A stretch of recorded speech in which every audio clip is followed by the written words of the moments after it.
पूरे देवी पीठ में शायद मैं ही ऐसी अकेली औरत हूँ जिसे पति ने छोड़ रखा है।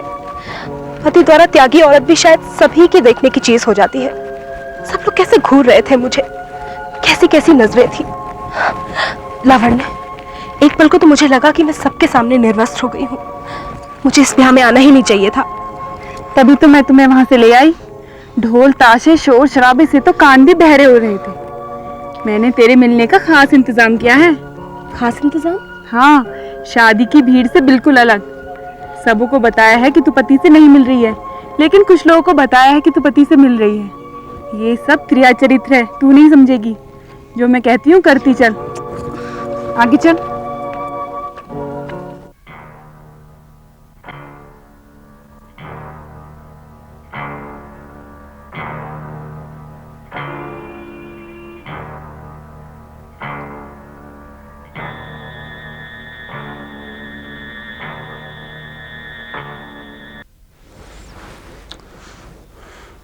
हद कर दी लावण्य ने भी।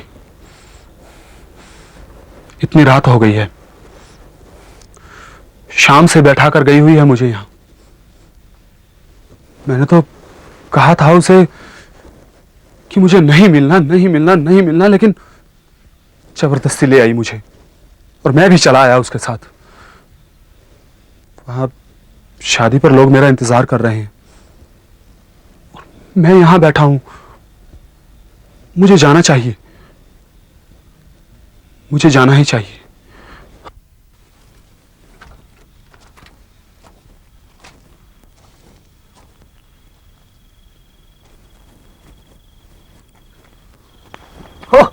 प्रणाम। प्रणाम। आप भुवनेश्वर जी हैं ना? जी हाँ, आप कौन हैं? मैं सेंग। मैं तो नहीं जानता आपको। मैं, आप पद्मा प्रिया के पति है ना? हाँ तो आप मुझे नहीं जानते? नहीं। देवी पीठ के सारे लोग मुझे सेंग के नाम से जानते हैं। मैं आपको जानता हूँ, मैंने आपको शादी में देखा। कौन सी शादी में? आपकी शादी की। अच्छा, हाँ। तो चलिए ना। कहाँ? पद्मा प्रिया यहाँ शादी में आई हुई है। मैं अपने घर जा रहा हूँ। अरे नहीं, आप मेरे साथ चलिए, मैं आपको पद्मा प्रिया से मिलाता हूँ। अरे बाबा, मुझे जाना है मेरे घर। अरे नहीं ना, आप समझते नहीं।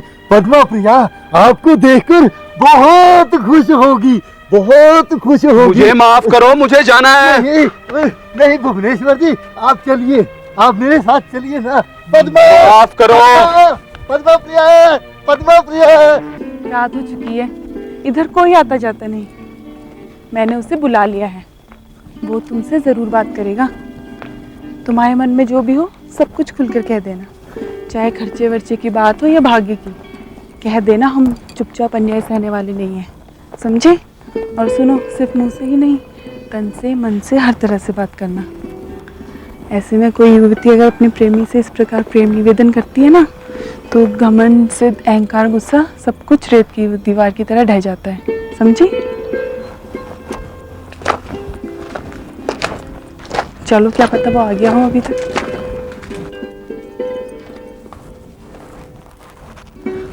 पर यहाँ तो कोई भी नहीं है। तू बैठ।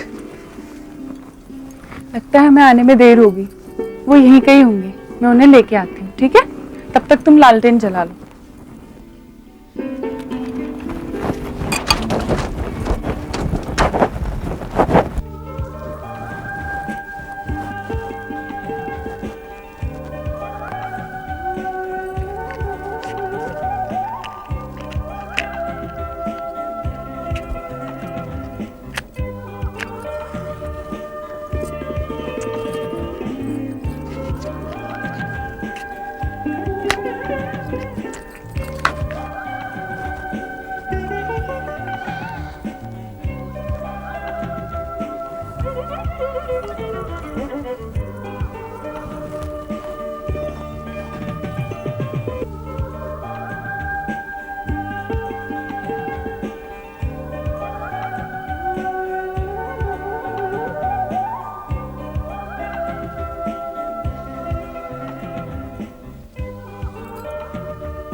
मैं तुम्हें वहां बैठा के गई थी, तुम वापस क्यों आ गए?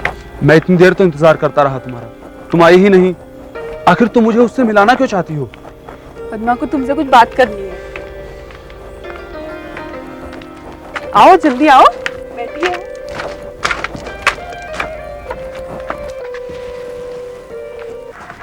जी आइए बैठिए। लावण्या, मुझे क्यों लाई हो यहाँ? मेरे समझ में कुछ नहीं आ रहा। पद्मा तू सुन, इनसे जी खोल के सारी बातें कर लेना और सारी बातें साफ कर लेना, और जरूरत पड़े तो गाल पे एक ऐसे चाटा धरना कि याद रखे। लावण्या, क्या?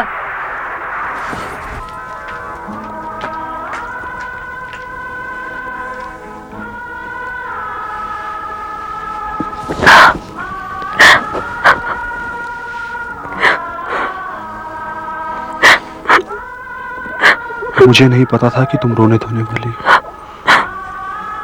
हटो, हटो भी। देखो देखो, मेरा दाग जरा सा भी बड़ा नहीं है। ये क्या कर रही हो तुम?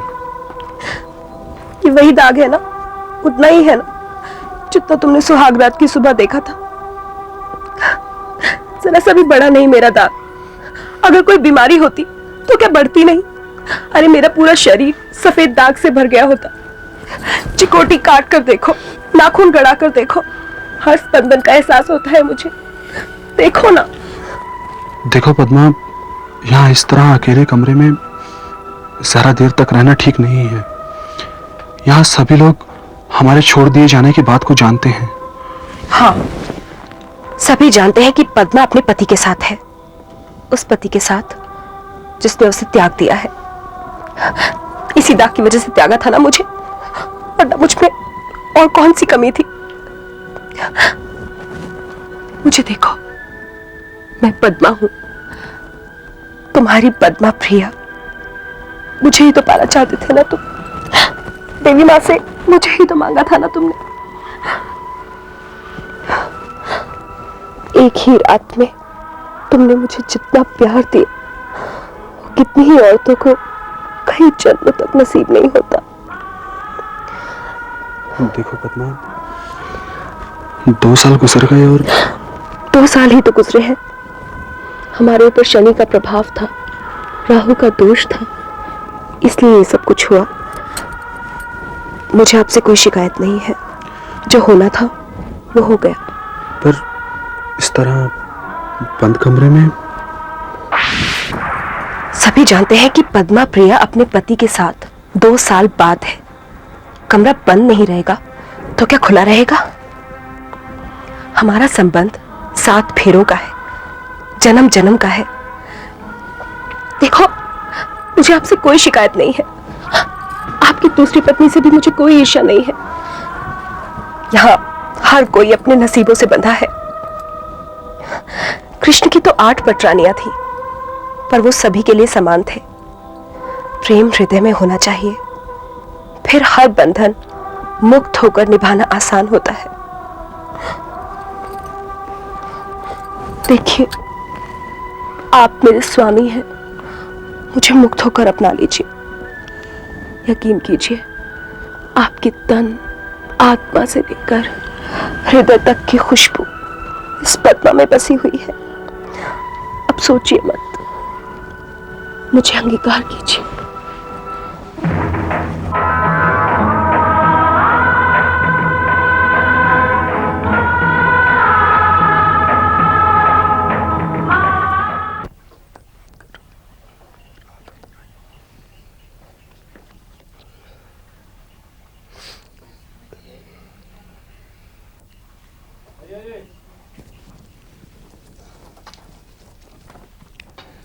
पद्मा लावण्य के साथ क्या गई? वहीं रह गई। दोपहर में तो वहीं थी लावण्य के साथ। एक बार मैंने उसे भी देखा था, फिर मुझे नजर नहीं आया। और पद्मा? वहीं थी। लोग तो उसे ऐसे घूर रहे थे जैसे। तुम्हारे सामने पद्मा कब तक थी? मैंने कहा ना, दोपहर तक वहीं थी। अब शायद चली गई होगी लावण्य के साथ उससे मिलने। अभी तक बात कर रही है, रात उतर आई है। अरे तो क्या हुआ, अब तो लावण्य के साथ शादी देख रही होगी।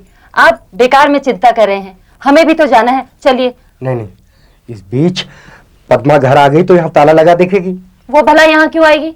उसको पता है ना कि हम लोग भी आ रहे हैं। अब चलिए। मैंने स्वयं पद्मा को भुवनेश्वर से मिलने के लिए कहकर ठीक किया या गलत, ये तो पद्मा के आने पर ही पता चलेगा। आप चलिए, हमें देर हो रही है। चलो।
क्या हुआ? सुबह हो गई। वो तो होनी थी। लेकिन हम तो ब्याह में आए थे ना। अपने ब्याह को भी तो सार्थक करना था।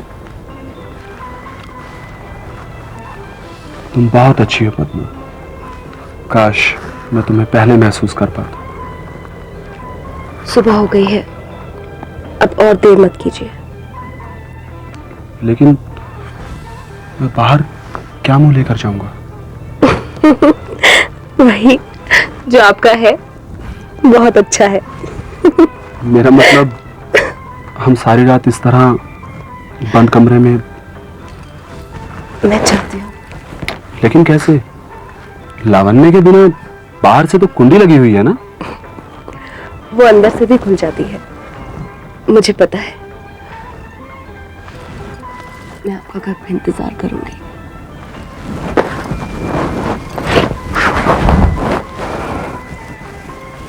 पद्मा, जाने दीजिए।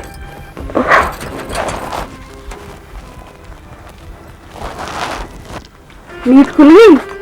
हाँ, वो तुम्हारी पत्नी थी पद्मा प्रिया, देवी पीठ की सबसे सुंदर नवयुवती। कुछ तो जान पाए होगे उसे। मुझसे बहुत बड़ी गलती हुई थी, मैं प्रायश्चित करूंगा। उसने चाटा मार के समझाया या प्यार से? वो वैसी नहीं है लावण्य। मुझे पता है, तुम भी वैसे नहीं हो। जानवासी में लोग तुम्हारा इंतजार कर रहे हैं। अपनी पत्नी के साथ थे, कोई शर्म की बात नहीं है। सिर झुकाकर मत जाना, लेकिन भागवती जी के सामने तुम्हें सिर झुकाकर ही जाना चाहिए। अच्छा, मैं चलती हूँ। पद्मा आ गई, पद्मा आ गई, पद्मा तुम कहाँ से आ रही हो? लावण्य की बहन की शादी थी ना। पता है, पता है। अकेली ही आ रही हो? क्यों? मैं अकेले नहीं आ सकती। रात भर ब्याह देख रही थी क्या? हाँ, अपना ब्याह याद आ गया क्या? ऐसा ही समझ लो। हाँ, मैंने तो रात भुवनेश्वर जी मिले थे और बातें कर रहे थे। मैं उनको आपके पास ला रहा था, देखा था। हाँ, वो देखो शंभुदेव जी। चल, शंभुदेव चुप कर, जी। चुप, चुप।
प्रणाम भागवती जी।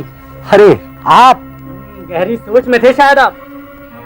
आदमी बस होनी अनहोनी ये सब लगी रहती है और सोचने से कुछ हासिल होता नहीं है उसको। भागवत जी वो आ रहा है। वो कौन? अरे वही आपका दामाद भुवनेश्वर।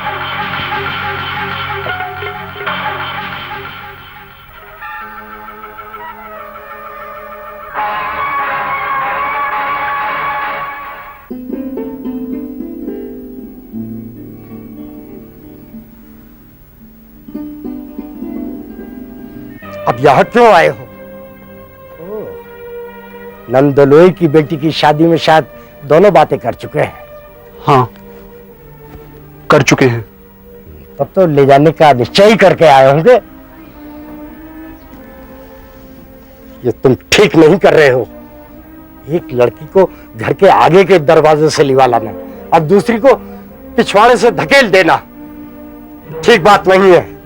लड़की कोई बाजार की गाय बकरी तो नहीं है ना। देखिए ये ठीक नहीं हो रहा है। कलयुग है, घोर कलयुग। पद्मा प्रिया को तो मैं ले ही जाऊंगा, लेकिन मुझे कुछ वक्त चाहिए। असल में पद्मा के बाद मैं एक लड़की को ले आया था। बहुत सीधी लड़की है वो, राजी हो जाएगी। ओह, तो आप गाज भोली भाली लड़की पर गिरेगी हैं? ये पद्मा के लिए। ये ठीक नहीं है। कुछ रुपए हैं पद्मा के खर्च के लिए। ओ, तो अब याद आई है खर्च की 2 साल बाद। भाई आप बहस करके क्या फायदा, आखिर घर के दामाद हैं। अरे आप लोग खड़े क्यों हैं? बैठिए ना, बैठ के बात कीजिए। नहीं, अभी मुझे जाना होगा। विधाता की कृपा रही तो सब कुछ ठीक हो जाएगा।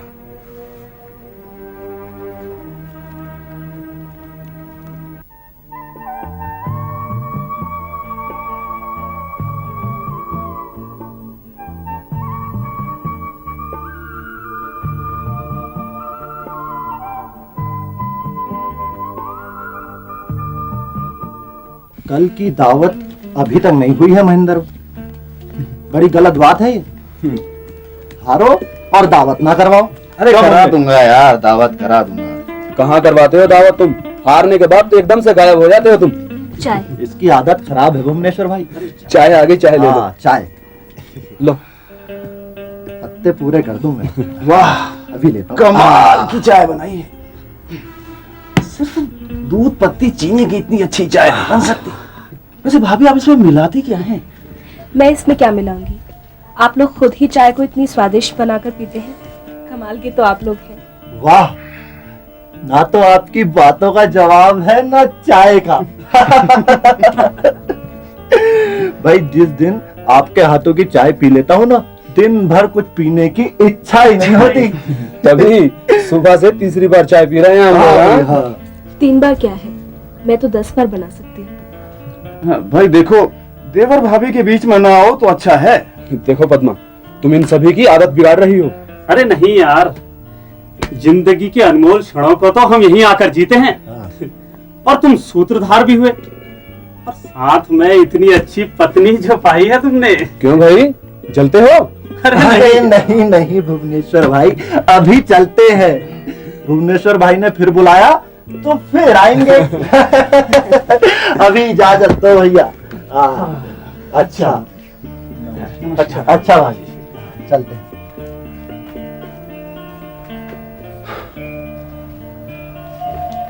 चलिए।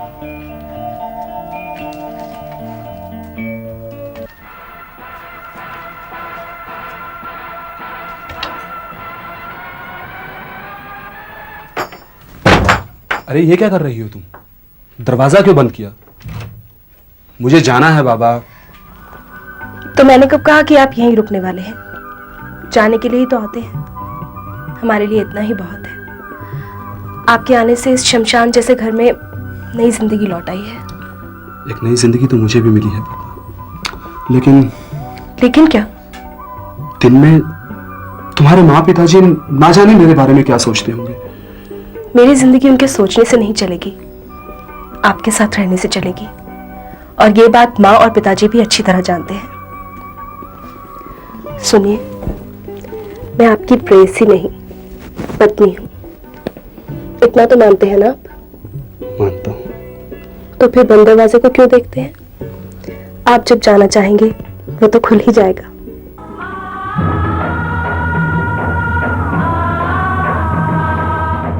क्या हो रहा है? क्या ये सब उचित है? उचित अनुचित सोचकर तो हम कुछ नहीं कर सकते। पद्मा एक लाश बनकर जी रही थी। पति के लौटने के बाद कैसे हंसने मुस्कुराने लगी है, देखकर तो अच्छा ही लगता है। अब तो मजलिस भी बैठने लगी है। आखिर ऐसा कब तक चलेगा? जवाई बाबू के मन को टटोला, कुछ बात की? मेरी तो पूछने की हिम्मत नहीं हुई। पद्मा तो उसकी ब्याहता पत्नी है और यह अधिकार उसने उसे दे दिया है। अब तो उसके दोस्त भी उसे भाभी कहते हैं। वो सब तो ठीक है, लेकिन उसने दूसरी औरत जो घर पे बिठा रखी है, क्या पद्मा को वो जिंदगी भर यहीं बिठा रखेगा? घर जवाई बनकर ऐसे ही आता जाता रहेगा? जो भी हो, ना से तो हाँ ही अच्छी। पद्मा की सामाजिक प्रतिष्ठा वापस हो गई। अब तो लोग उसके सफेद दाग का जिक्र भी नहीं करते। तुम माँ हो, सब कुछ आंखें खोल कर समझो। अपनी बेटी के अधिकार के बारे में सोचो। मौका मिलते ही जवाई बाबू से इस संबंध में बात करो। मैं मानता हूं हमारे मन में एक भय है, आज जो पद्मा की स्थिति है कहीं वो फिर पहले की तरह ना हो जाए। लेकिन इसके लिए पद्मा के सास ससुर के राजी होना भी तो जरूरी है। और वो दूसरी औरत, वो तो शायद अब उसके साथ बनकर ही रहेगी। पता नहीं। नहीं, मुझे जरूरी काम है, कल आऊंगा। अच्छा, वो आ रहा है, कोई और बात करिए।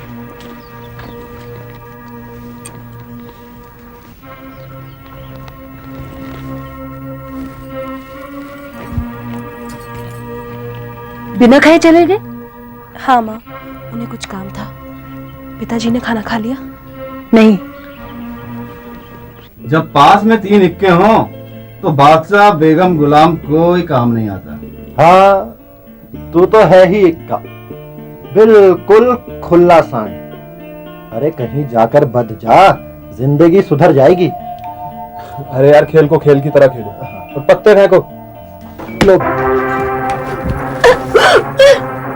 क्या हुआ पद्मा? कुछ खा तो नहीं हो गया? नहीं, पानी पी लीजिए।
पद्मा से मैंने विधि विधान के अनुसार विवाह किया था। मैं अपना दोष स्वीकार करता हूं। पद्मा को वापस भेजना मेरी सबसे बड़ी भूल थी। सब ग्रहों का दोष था। बात सिर्फ यही नहीं है, पद्मा के बाद मैं एक और औरत को ले आया था। आज आप सभी के सामने मैं स्वीकार करता हूं कि पद्मा की कोख में मेरा बच्चा है। पद्मा मेरे बच्चे की मां बनने वाली है। मेरी असली ब्याहता पत्नी मेरे बच्चे की मां बनने वाली है। और आप लोगों को एक बात और बता दूं कि मेरी दूसरी बीवी आज तक मां नहीं बनी और उसकी कोख अब कभी नहीं भरेगी। शायद वो मां बन ही नहीं सकती। मैं आप सबके साथ वायदा करता हूं कि मैं अपनी पत्नी के अधिकारों की पूरी तरह से रक्षा करूंगा। मां, मां,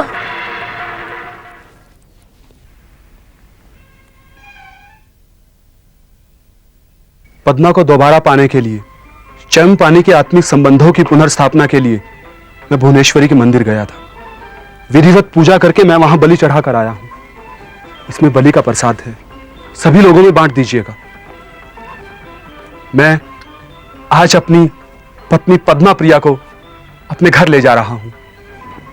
तांगा बाहर ही खड़ा है। मुझे आप सभी लोगों का आशीर्वाद चाहिए, शुभकामनाएं चाहिए मुझे आप सब लोगों की। क्या बात है? उन्हें बुला दो। अब क्या बात करनी है तुम्हें? तुम उन्हें बुला तो दो।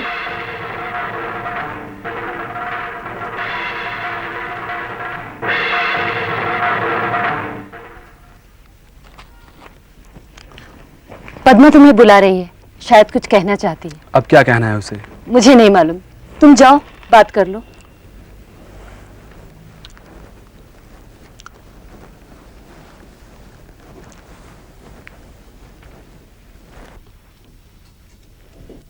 हाँ बोलो पद्मा, क्या कहना है? पहले दरवाजा बंद कीजिए।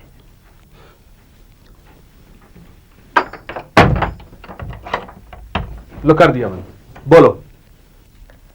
दे आए बलि? हाँ। आप इस संतान को अपनी बताते फिर रहे हैं। बता रहा हूं और बताऊंगा भी। आखिर पिछले 4 महीनों से हम लोग पति पत्नी की तरह रह रहे हैं।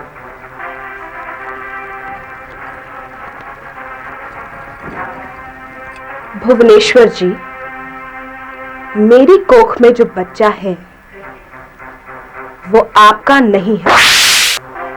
क्या कहा तुमने? यही कि ये संतान आपकी नहीं है। तो फिर किसकी है संतान? कौन है उसका बाप? बताओ मुझे। बलि देने वाले शंभुदेव।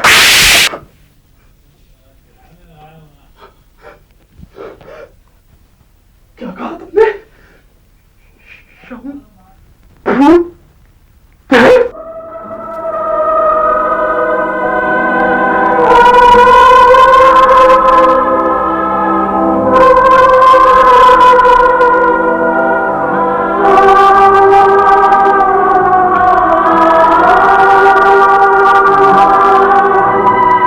अपनी मिट्टी अपने लोग। तुसी देख रहे हो रंग पंजाबी।